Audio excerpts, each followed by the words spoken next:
वालेकुम वरहमतुल्लाहि तआला वबरकातुहू।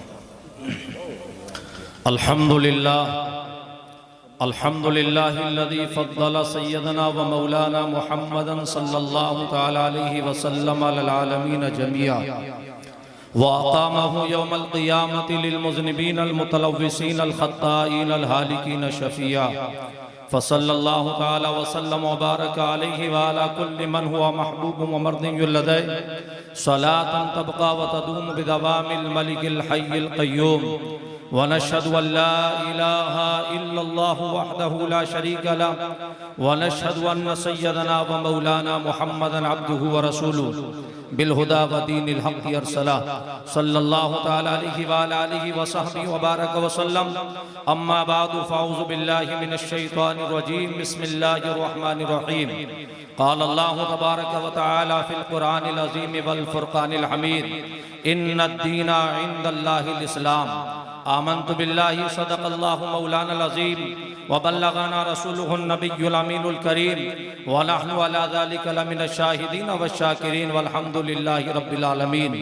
बावक़ार उलमाए मिल्लत इस्लामिया हाज़िरीन बज़्म, आइए हम और आप सब इंतहाई अक़ीदत व मोहब्बत के साथ मिलकर सबसे पहले अपनी और सारी कायनात के मरकज़ अक़ीदत हुज़ूर रहमतुल लिल आलमीन त्वाहा व यासीन मुरादुल मुश्ताकीन शम्सुल आरिफीन सैयदुस सालिकीन मक्की सरदार मदीने के ताजदार नाइब परवरदिगार अहमद मुख्तार जनाब मुहम्मदुर रसूलुल्लाह अरवाहुना फ़िदा सल्लल्लाहु अलैहि वसल्लम की बारगाह अक़ीदत व एहतराम में नजराने अक़ीदत पेश करने की सआदत हासिल करें। बुलंद आवाज़ से दुरूद शरीफ पढ़ लें। अल्लाहुम्मा सल्लि अला सय्यदिना व मौलाना मुहम्मदिन मादिनिल जूदि वल करम अम्बाइल इल्मि वल हिल्मि वल हिकम व आलिहि व बारिक व सल्लिम सल्लु अलैहि सलातन व सलामुन अलैका या सय्यदी या हबीबी या रसूलल्लाह सल्लल्लाहु तआला अलैहि वसल्लम। मौला यसल्ली व सल्लिम दाइमन अबदा अला हबीबिका खैरिल खल्क़ि कुल्लिहिम मुहम्मदुन सय्यदुल कौनैनि वत्थक़लैन वल फ़रीक़ैनि मिन उर्बि व मिन अजमी या अकरमल खल्क़ि मा लिमन अलुज़्ज़ु बिहि सिवाका इंद हुलूलिल हादिसिल अममी या रब्बि बिल मुस्तफ़ा बल्लिग़ मक़ासिदना वग़फ़िर लना मा मदा या वासियल करमी हुवल हबीबुल लज़ी तुरजा शफ़ाअतुहु लिकुल्लि हौलिन मिनल अहवालि मुख़्तहमी सुम्मा रिदा नबी बकर व अन उमरा व अन अली व अन उस्मान ज़िल करमी कुल्लुहुम बिरसूलिल्लाहि मुल्तमिसुन औ गरफ़म मिनल बहरि औ रशफ़म मिनद दियमी मुहम्मदुन ज़िक्रुहु रूहुल लिअन्फुसिना मुहम्मदुन शुक्रुहु फ़र्ज़ुन अलल उममी मुहम्मदुन क़ाइमुल लिल्लाहि ज़ू हिममिन मुहम्मदुन ख़ातिमुल लिर्रुसुलि कुल्लिहिम ला युमकिनु अथ-थनाउ कमा कान हक़्क़ुहु बाद अज़ खुदा बुज़ुर्ग क़िस्सा मुख़्तसर हजार बार बशोयम दहंद मुश्को गुलाब हुनूस नाम तो गुफ्तन कमाल बेअदबीस। अल्लाह की सरताब कदम शान है ये, इंसान ही इंसान व इंसान है ये। कुरान तो ईमान बताता है इन्हें, ईमान ये कहता है मेरी जान है ये। हज़रात गिरामी, आज की इस अज़ीम व शान मुजाहिद मिल्लत कॉन्फ्रेंस में जो डायमंड जुबली के नाम के हवाले से आपके सामने पेश की जा रही है और आप इसमें शरीक सआदत हैं, हिंदुस्तान नहीं बल्कि आलम इस्लाम की और आलम सुन्नियत की अजीम शख्सियात यहाँ जलवगर हैं जो हर एतबार से हमारी अहले सुन्नत की क़यादत कर रही हैं।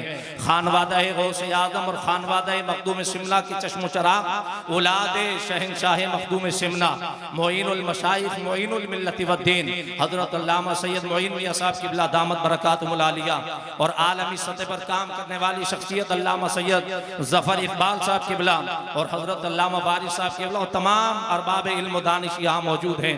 मैं ये बात कहकर के सबकी बारगाह में ख़िराज अक़ीदत पेश करूँ, शिकारे माँ के तस्कीर आफ्ताब करूँ, किसे मैं तर्क करूँ, किसका इंतखाब करूँ। आइए मैं बहुत तेज़ी के साथ बड़े मुख्तसर से वक्त में अपनी बात को समेटने की कोशिश करूँगा इंशाअल्लाह तबारक व तआला। अल्लामा मुफ्ती मोहसिन साहब क़िबला सक़ाफ़ी और अल्लामा आशिक़ुल क़ादिर साहब और तमाम लोगों को बहुत दिल से मुबारकबाद कि जिन्होंने ऐसे वक्त में इतने खूबसूरत प्रोग्राम को जो सजाया और इतनी इतनी अजीम शख्सियात को अल्लामा सैयद असलम वामिकी साहब क़िबला और अल्लामा डॉक्टर अमजद साहब क़िबला तमाम अरबाब इल्म व दानिश को इन्होंने एक स्टेज पर जमा कर दिया। ऐसे स्टेज बहुत कम ही होते हैं और बहुत ही मुश्किल से ऐसे स्टेज मिला करते हैं। आज किस्मत से मिले हैं तो आप दोनों काम कीजिएगा। आप गुफ्तगू भी सुनिएगा कानों से और आप अपनी निगाहों का वुजू भी कीजिएगा और इनकी जियारत करके अपने नामा अमाल में कुछ नेकियों का इजाफा कीजिएगा। आइए मैं अपनी बात का आगाज करता हूँ। हो ना ये फूल बुलबुल का तरन्नुम भी ना हो, चमन दहर में कलियों का तबस्सुम भी ना हो, ये ना साकी हो तो फिर मैं भी ना हो, खुम भी ना हो, बज़्म तौहीद भी दुनिया में ना हो, तुम भी ना हो। खैमा अफलाक का इस्तादा इसी नाम से है, नब्ज़े हस्ती तपिशी मादा इसी नाम से है। कुव्वत इससे हर बस को बाला कर दे, दहर में इसमें मोहम्मद से इजाला कर दे। और हुजूर मुबल्लिग इस्लाम अल्लामा खुश्तर रहमतुल्लाहि ताला अलैहि फरमाते हैं, मताए जिंदगी मेरा यही है, शहे बगदाद का हूँ मैं भिखारी, रही दुन मसलके अहमद रजा की, इसी में जिंदगी सारी गुजारी। आप तारीख का मुताला करें तो ये बात आपको मालूम होगी कि दुनिया के पर्दे पर जब भी जुल्म फैला, जब भी इन्हिराफ फैला, जब भी बगावतें हुई, जब भी सजदे आवारा हुए, जब भी पेशानी खैरुल्लाह के सामने झुकने लगी और जब अल्लाह तबारक व तआला की बंदगी से बंदों ने मुंह मोड़ लिया और जुल्म इस हद तक बढ़ गया तो कोई ये बताने वाला भी नहीं रहा कि तुम जुल्म कर रहे हो, क्या कर रहे हो। कोई ये बताने वाला भी नहीं रहा। एहसास जुल्म भी जब फना हो गया तो अल्लाह तबारक व तआला ने किसी न किसी पैगंबर को मबूस फरमाया। जनाब आदम अलैहिस्सलाम से लेकर जनाब खातमुन नबिय्यीन तक ये सिलसिला जारी और सारी रहा। यके बाद दिगरे दुनिया में अंबिया किराम जलवागर होते रहे, लेकिन तारीख का ये मुतारा बड़ा दिलचस्प होगा कि अल्लाह तबारक व तआला ने जब तक किसी पैगंबर को मबूस नहीं फरमाया, जब तक कौम के अंदर एहसास जुल्म बेदार रहा, इसलिए कि उसकी इस्लाह के लिए वो एहसास ही काफी था। जब जुल्म इस हद तक बढ़ गया कि एहसास भी फना हो गया, तब अल्लाह ताला ने किसी न किसी पैगंबर को मबूस फरमाया। लेकिन तारीख हमें बता रही है कि अल्लाह ने अपने पैगंबरों को भेजा तो बगैर मादी ताकतों के भेजा, बगैर आवानो अंसार के भेजा, बगैर जमीनी सल्तनत के भेजा, बगैर जमीनी मिल्कियत के भेजा।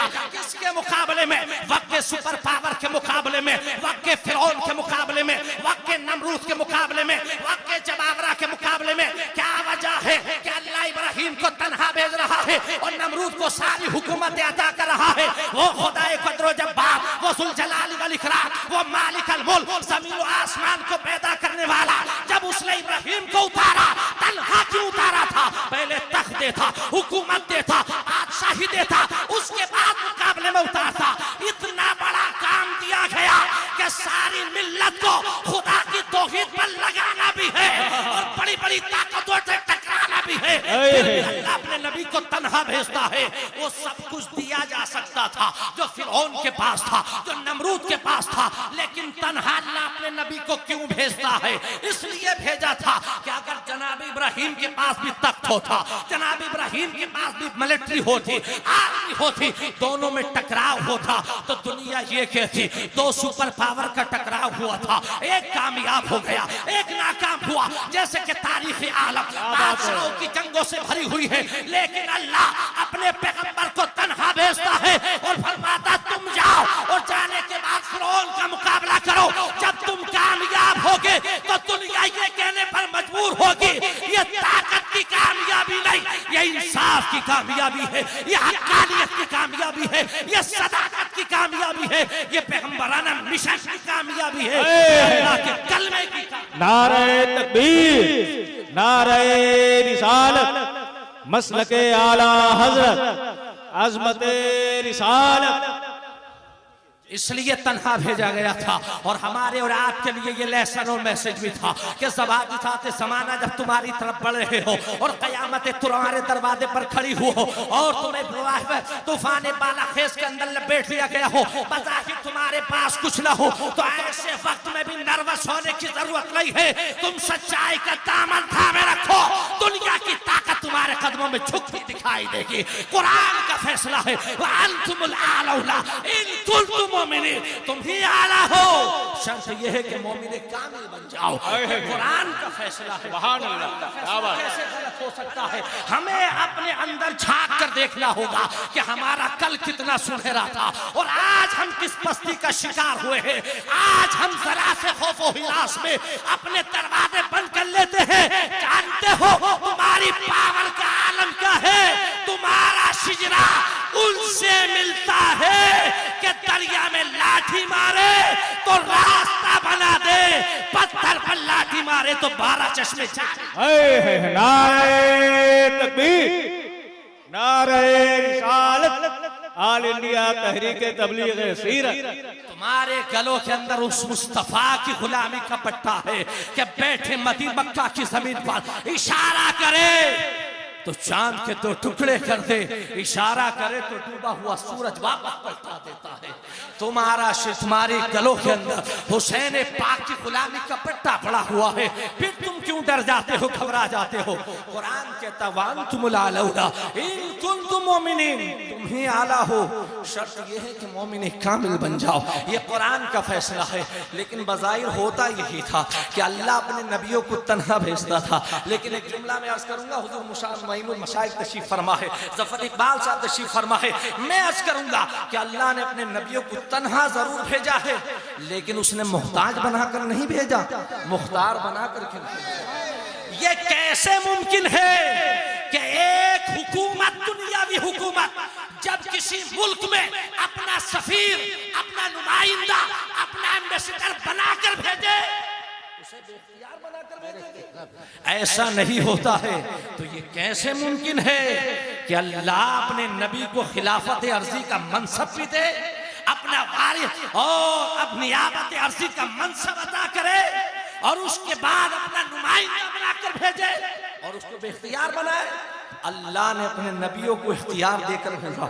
और याद रखिए, हर नबी को उसके ज़माने के एतबार से, उसके ज़माने के डिमांड्स के एतबार से, उसके दौर के चैलेंजेस के एतबार से, उसके असर के एतबार से, उसकी दौर की ज़रूरतों के एतबार से अल्लाह ताला ने पैगंबरों को मौजज़ात की नीमत अता फरमाई। जिस दौर में जो आया उसके हवाले से अल्लाह ने मौजज़ात की नीमत अता की। जनाब इब्राहीम अलैहिस्सलाम को अल्लाह ने मौजज़ात अता फरमाए, जनाब मूसा अलैहिस्सलाम को अल्लाह ने यदे बैज़ा का मौजज़ा अता किया, इनफिला के बहर का मौजज़ा अता किया, इंशिका के हजर का मौजज़ा अता किया, मन्ना व सल्वा उतारने का मौजज़ा अता किया। वो लाठी डाल दे तो जादूगरों के जादू फेल हो जाए। क्यों दिया गया था? इसलिए कि वो जिस दौर में जलवागर हुए थे उस दौर में जादू तिलिस्म का दौर था। फिरौन की हुकूमत की चूल्हे जादूगरों के नीचे दबी हुई थी। वो अपने इक़्तिदार की अज़मत को मनवाता था तो जादूगरों के जरिए से मनवाता था। अल्लाह ने फरमाया मूसा तुम यदे बैज़ा लेकर के जाओ, जब जादूगरों के जादू फेल हो जाएंगे तो फिरौन खुद व खुद तबाह हो जाएगा। दौर आगे बढ़ा, जनाब ईसा अलैहिस्सलाम का दौर आया। अल्लाह ताला ने उनको अहयाए मौता का मौजज़ा अता फरमाया और अल्लाह ताला ने उनको नाबीनों को, अंधों को रोशनी देने का मौजज़ा अता किया। क्यों दिया गया था? इसलिए दिया गया था कि वो जिस दौर में जलवागर हुए थे उस दौर में अरस्तु का यूनान, सुकरात का यूनान, अबू अली सीना का यूनान, अरस्तातालिस का यूनान, यूनान का मेडिकल साइंस अपने शबाब पर था। उनका दावा यह था कि हमने दुनिया की हर बीमारी का इलाज तलाश कर लिया है सिवाय एक बीमारी के जिसका नाम मौत है। हमारा रिसर्च जारी है, हम जिस दिन इसका इलाज तलाश कर लेंगे उसके बाद किसी को मरना नहीं होगा, किसी को कब्र में जाना नहीं होगा, किसी को कफन पहनना नहीं होगा, किसी को आखिरी मंजिल से आशना होना नहीं होगा। जालिमों ने अभी मौत का इलाज तलाश नहीं किया था लेकिन गुमराही के रास्ते पर चल पड़े थे। ऐसे दौर में जब तिब्बे यूनानी अपने शबाब पर था और वो खुदाई का दावा कर रहे थे, ऐसे दौर के अंदर अल्लाह ने जनाब ईसा अलैहिस्सलाम को पैदा फरमाया। फरमाया तुम जाओ, जनाब ईसा पैगंबर जलवागर हुए और जाने के बाद फरमाया ऐ अरस्तु के मानने वालों, ऐ सुकरात के मानने वालों, ऐ अरस्तातालिस के सामने अपनी पेशानी को झुकाने वालों, तुम चाहते हो मौत का इलाज तो आओ मेरे नबी की बारगाह में। ये ईसा पैगंबर है। अरस्तु और सुकरात के मेडिकल साइंस में जिंदगी का इलाज नहीं है। ये मेरा नबी ईसा है, अगर ठोकर मारेगा तो मुर्दे जिंदा कर देगा। सुभान अल्लाह, सुभान अल्लाह। ठोकर मारे तो मुर्दा जिंदे कर दे। याद रखें, मैं एक जुमला अर्ज करता हूँ, जब जनाब ईसा का ये आलम है तो वकार ईसा का क्या बात है? जाने आलमीन का क्या आलम होगा? अनीसे बेकसा का आलम क्या होगा? मुस्तफा जान अहमद का सबको मौजज़ात दिए गए और उनके मौजज़ात गिने चुने हैं, किताबों में लिखे हुए गिने चुने मौजज़ात। लेकिन उसने कायनात में आखिर में एक ऐसे पैगंबर को भेजा, एक ऐसे रसूल को भेजा, एक ऐसे अपने नायब भेजा जिसके ऊपर अल्लाह ताला ने, जिसके सर पर ताज खत्म नबुव्वत का ताज सजाया। और मैं एक जुमला इसलिए मोइन मियां साहब तशरीफ फरमाए और इसलिए भी अर्ज कर रहा हूं कि उनसे पहले जितने आए सब जाने के लिए आए, आखिर में वो आए जो कभी ना जाने के लिए आए। क्या बात है, वो जलवागर हुए। सब जाने के लिए आए, वो कभी ना जाने के लिए जलवागर हुए। अल्लाह ताला कुरान में फरमाता है, मा काना मुहम्मदुन अबा अहदिन मिन रिजालिकुम वलाकिन रसूलुल्लाहि व खातमुन नबिय्यीन। अभी हम गाड़ी में आ रहे थे तो कायदे मिल्लत इस्लामी अल्लामा शाह अहमद नूरानी का तज़किरा हुआ, तो मैं चाहता हूं कि उनकी रूह को इसाल हो जाए, इसलिए मैंने ये आयत करीमा पढ़ दी। ऐसा मर्दे कलंदर कायनात में अल्लामा अब्दुल अलीम सिद्दीकी मेरठी का शहजादा, जिसकी रगों के अंदर सिद्दीक अकबर का सिद्दीकी खून, जिसके जद्दे करीम ने मुसैलमा कज़्ज़ाब के सामने खड़े होकर के उसकी ईंट शहीद बजा दी थी। 1973 में उसी के फर्जंद ने पाकिस्तान की पार्लियामेंट में खड़े होकर कादियानियत के फितने को कलअदम करा। सुभान अल्लाह, सुभान अल्लाह। नारे तकबीर, नारे रिसालत, मसलके आला हज़रत। जब कायदे मिल्लत इस्लामी अल्लामा शाह अहमद नूरानी रहमतुल्लाह ने बिल पेश किया था तो उनकी बारगाह में 1973 के अंदर 1 करोड़ रुपए की अटैची भर करके, ब्रिकेस भर करके पैसा ला करके रखा गया था। और ये नहीं था कि आप बिल पेश ना करें, बल्कि सिर्फ ये था कि इसमें ये शिक आप निकाल दें कि हमारे पासपोर्ट पर गैर मुस्लिम ना लिखा जाए, हमारे मदरसे को मदरसा ही रहने दे।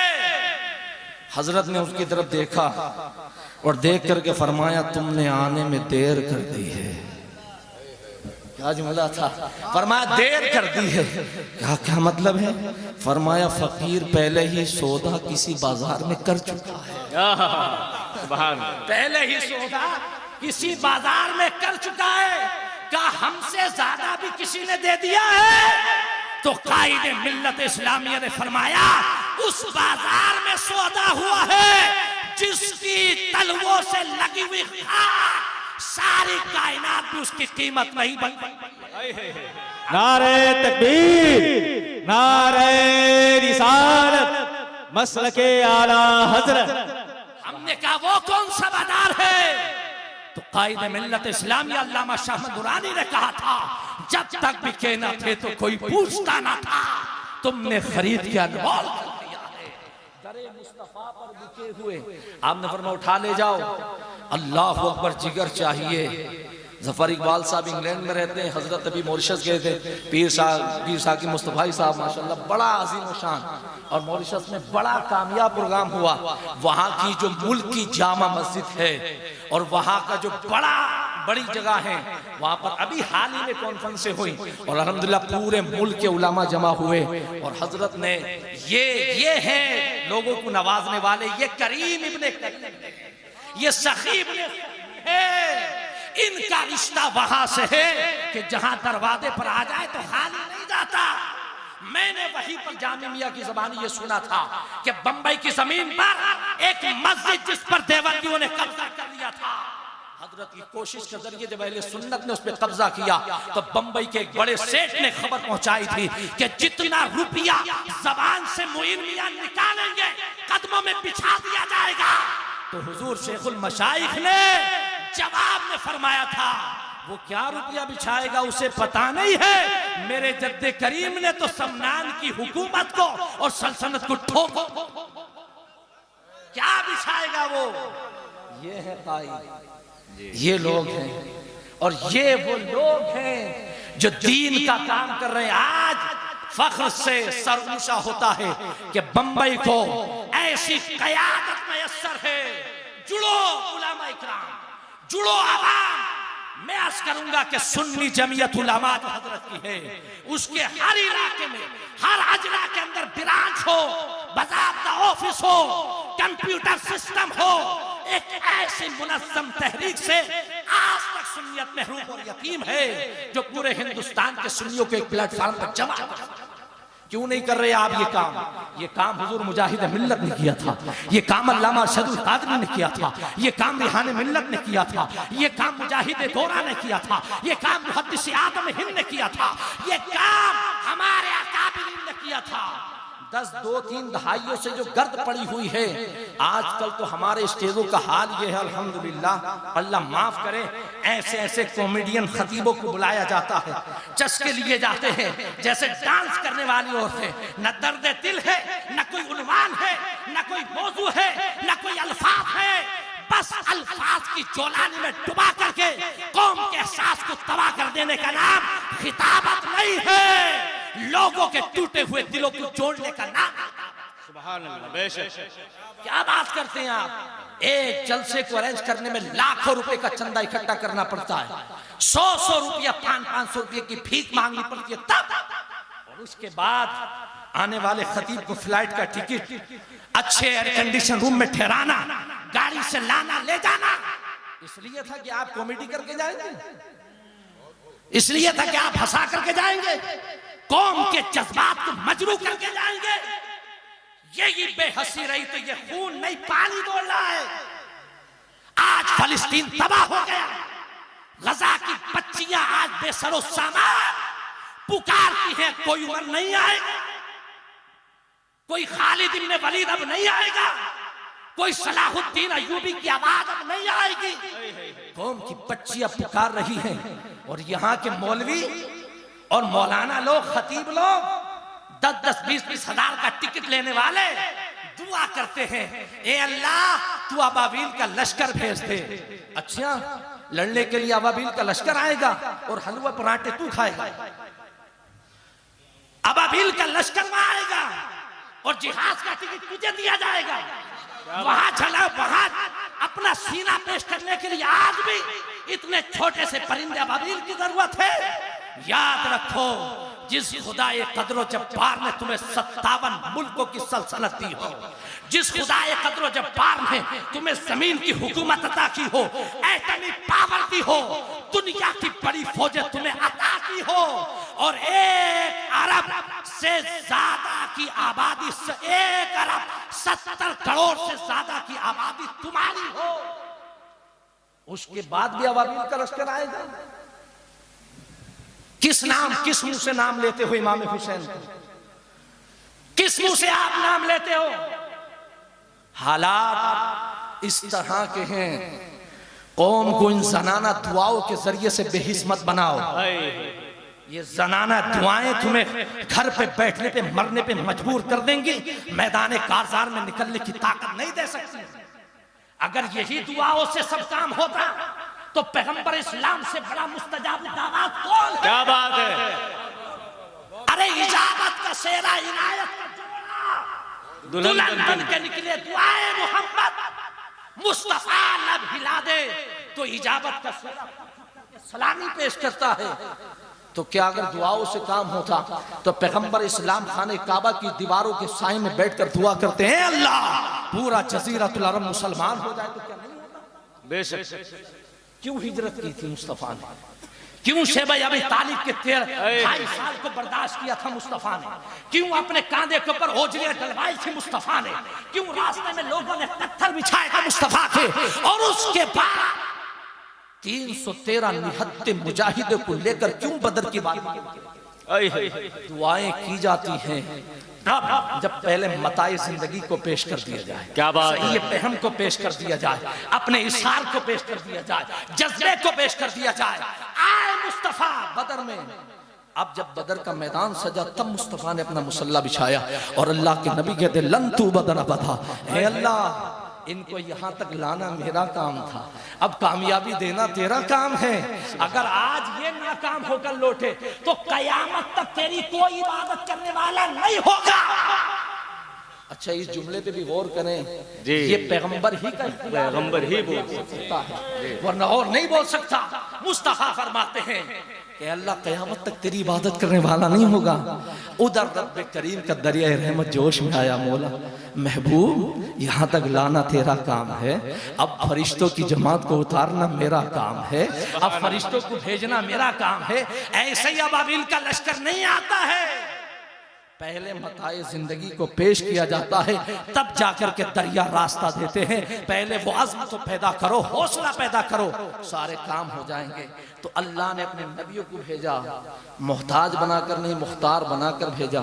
सारे नबी आए जाने के लिए, वो कभी ना जाने के लिए आए, और सबको गिने चुने मौजज़ात दिए, लेकिन आखिर में उसने एक ऐसी हस्ती को भेजा है जिसके गुने चुने मौजज़ात नहीं बल्कि सरापा मौजज़ा बना करके भेजा है। वो चले तो मौजज़ा, वो उठे तो मौजज़ा, वो बैठे तो मौजज़ा, वो तकल्लुम नवा हो तो मौजज़ा, वो तबस्सुमज़ा हो तो मौजज़ा, वो मुस्कुरा दे तो मौजज़ा, वो जुल्फ़े वल्लैल को शहरे वद्दुहा पर डाले तो मौजज़ा, वो जुल्फ़े वल्लैल को हटाए तो मौजज़ा।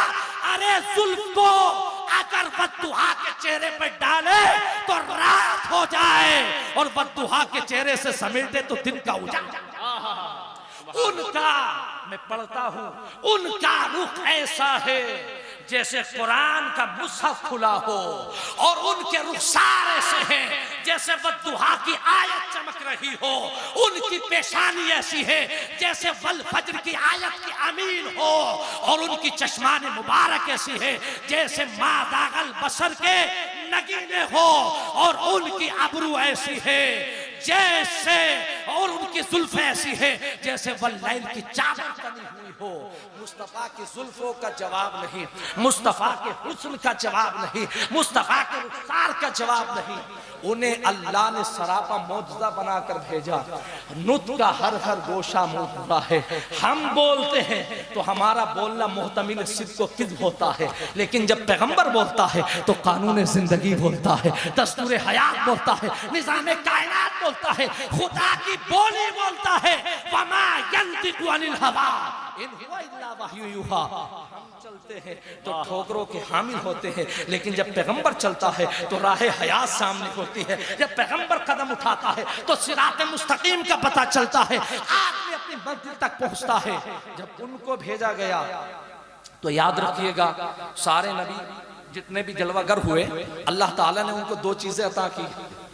एक उन्हें मौजज़ात भी दिए, और साथ में कुछ तख्तियां भी दी, सहीफे अता फरमाए, और बाज को किताबें अता फरमाई।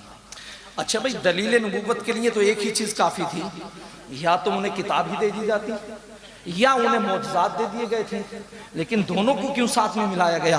तो दोनों को साथ में इसलिए मिलाया गया था, इसलिए मिलाया गया था कि हर दौर में दो तरह के लोग होते हैं। एक तबका वो होता है जो देखना चाहता है, नजरों की तस्कीन चाहता है, दिल का करार चाहता है, और एक तबका वो होता है जो रिसर्च करना चाहता है, पढ़ना चाहता है। जो लोग देखना चाहते थे उनके लिए मौजज़ात दिए गए, और जो लोग पढ़ना चाहते थे उनके लिए किताब अता फरमाई गई। उनके लिए जो है अल्लाह ताला ने किताब अता फरमाई, उन्हें किताब अता फरमाई गई। इसलिए अल्लाह ने अब इस उम्मत में मुस्तफ़ा के बाद कोई नबी नहीं आ सकता, कोई रसूल नहीं आ सकता। लेकिन क्या तबलीग की अब ज़रूरत नहीं है? यकीनन तबलीग की ज़रूरत है। तो ऐसे दो इस उम्मत को बचाने के लिए अल्लाह ने दो तबकों का इंतखाब किया। एक का नाम औलिया है, एक का नाम उलमा है। फरमाया गया अगर पढ़ना चाहो तो मुजाहिद मिल्लत की बारगाह में जाओ, और देखना चाहो तो गरीब नवाज की बारगाह में जाओ। इसलिए दो तबकों का इंतखाब किया गया। लेकिन याद रखिए, जिस कौम के लिए अल्लाह ने किताब रहमत कुरान को उतारा, वही कौम आज कुरान से महरूम है। जिस कौम के लिए इकरा की तस्बीह आई, वही कौम आज पढ़ने से महरूम है। वो कौम जिसके लिए नून वल कलम। देखिए, जहाँ जो बैठे हैं बैठे रहे, इंतशार के जरासीम न फैलाएं। बड़ी अच्छी गुफ्तगू हो रही है, मोहब्बतों के साथ समात करें। आप तशरीफ रखिएगा, ये बुजुर्गों का फैजान है। आप यहाँ बैठिएगा। जो लोग पीछे कुर्सी लिए बैठे हुए हैं, बराए मेहरबानी थोड़ा थोड़ा आगे अगर आ जाते बेहतर होता। जहाँ जो है ना, आप बैठा रहे अभी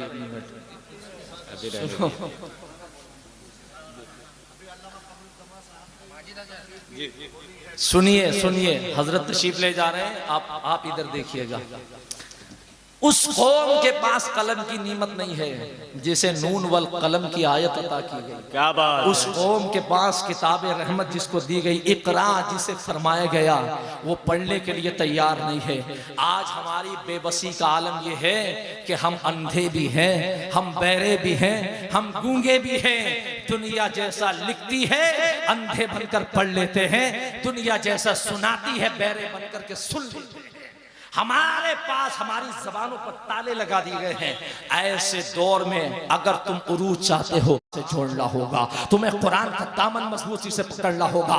तुम्हारे एक हाथ में कुरान का दामन हो और दूसरे हाथ में आले रसूल का दामन हो और दिल में सहाबा की मोहब्बत हो, तो इंशाअल्लाह तुम दुनिया में भी कामयाब होगे, आखिरत में भी कामयाब हो जाओगे।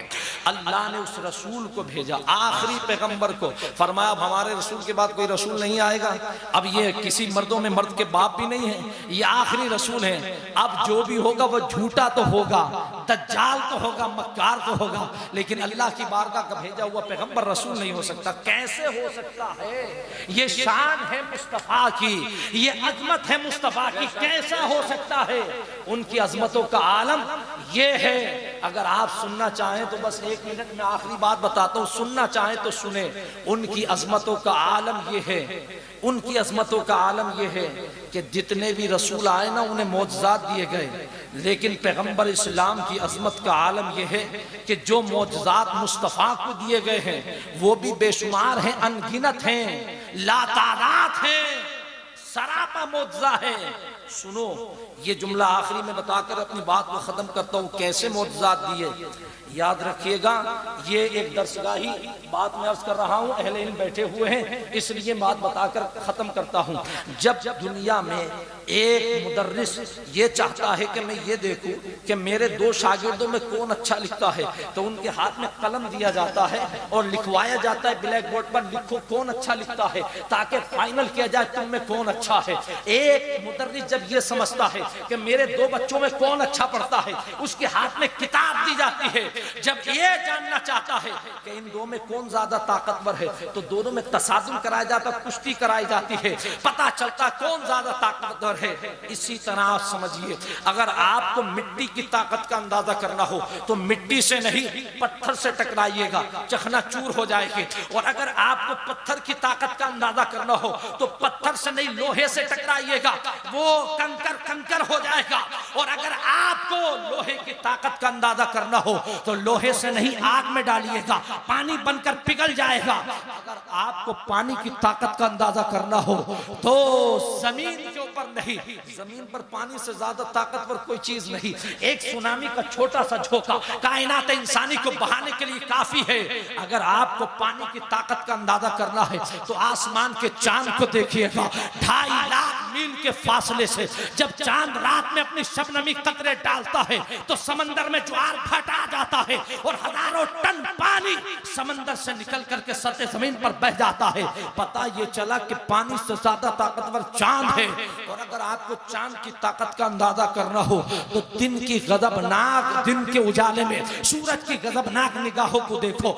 जब वो पानी को ऊपर डालता है तो हजारों टन पानी भाप बना करके उड़ाता है और जहां जरूरत होती है अब्रे बारिंदा बन करके बरस जाता है। पता ये चला कि मिट्टी से ज्यादा ताकतवर पत्थर है, पत्थर से ज्यादा ताकतवर लोहा है, लोहे से ज्यादा ताकतवर आग है, आग से ज्यादा ताकतवर पानी है, पानी से ज्यादा ताकतवर चांद है और चांद से ज्यादा ताकतवर सूरज है। लेकिन चांद और सूरज की ताकत का अंदाजा करना हो तो मुस्तफा की उंगलियों का इशारा दे। नारे तकबीर, नारे रिसालत, मौजज़ाते मुस्तफा। मुस्तफा की उंगलियों का इशारा देखें। इशारा करे तो चांद 2 टुकड़े हो जाए, इशारा करे तो डूबा हुआ सूरज पलट करके मंजिल पे खड़ा हो जाए। मेरे पीरो मुर्शिद हुजूर ताजुल शरिया फरमाते हैं, जहां बानी अता कर दे, भरी जन्नत हिबा कर दे, तारे कुल है जिसको जो चाहे अता कर दे। जहां में उनकी चलती है वो दम में क्या से क्या कर दे, जमीन को आसमां कर दे। सुभान अल्लाह। फरमाते हैं हुजूर ताजुल शरिया, अल्लाहु अकबर। या रसूल अल्लाह। ताजुश शरिया, ताजुश शरिया, ताजुश शरिया, शिरकत करे भाई। फिजा में उड़ने वाले यूं का इतराए निदा कर दे, वो जब चाहे जिसे चाहे उसे फरमा रवा कर दे। नबी से जो हो बेगाना उसे दिल से जुदा कर दे।